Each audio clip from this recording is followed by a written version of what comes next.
se queda con estos dos en un... আমি বারবার চেষ্টা করেছি। আমার যাত্রা শুরু হয়েছিল মেটলাইফ স্টেডিয়ামেই, আর এখানেই আমি শেষ করলাম। এখন সব শেষ। আমি আর কখনোই ফিরবো না ওই হলুদ জার্সিতে। অশ্রুসিক্ত চোখে এভাবেই বললেন নেইমার জুনিয়র। ফুটবল থেকে অবসরের ঘোষণা দিয়েই কান্নায় ভেঙে পড়েন তিনি।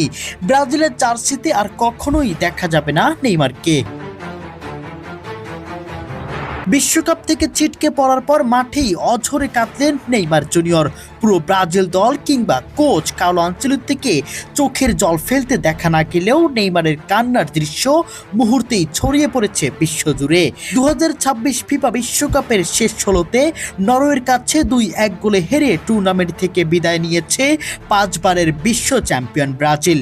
শেষ বাঁশি বাজতেই গোটা স্টেডিয়াম জুড়ে নেমে আসে হতাশার ছায়া। তবে সবচেয়ে আবেগঘন দৃশ্য ছিল নেইমার জুনিয়রের কান্না। মাঠে উপস্থিত অনেকের নজর কেড়ে নেয় নেইমারের অশ্রুসিক্ত মুখ। সামাজিক যোগাযোগ মাধ্যমে ভাইরাল হওয়া ভিডিওতে দেখা যায় বিশ্বকাপ থেকে বিদায়ের বেদনায় তিনি চোখের জল ধরে রাখতে পারেননি। প্রতিবেদনে এমনও দাবি করা হচ্ছে বিশ্বকাপে সীমিত সময় মাঠে নামলেও দলের বিদায় তাকে গভীরভাবে ভেঙে দেয়। এরই মধ্যে নেইমারের একটি আবেগঘন বক্তব্য ছড়িয়ে পড়েছে। সেখানে তিনি বলেন, আমি বারবার চেষ্টা করেছি। আমার যাত্রা শুরু হয় এই মেটলাইফ স্টেডিয়ামেই, আর এখানেই আমি শেষ করলাম। এখন সব শেষ।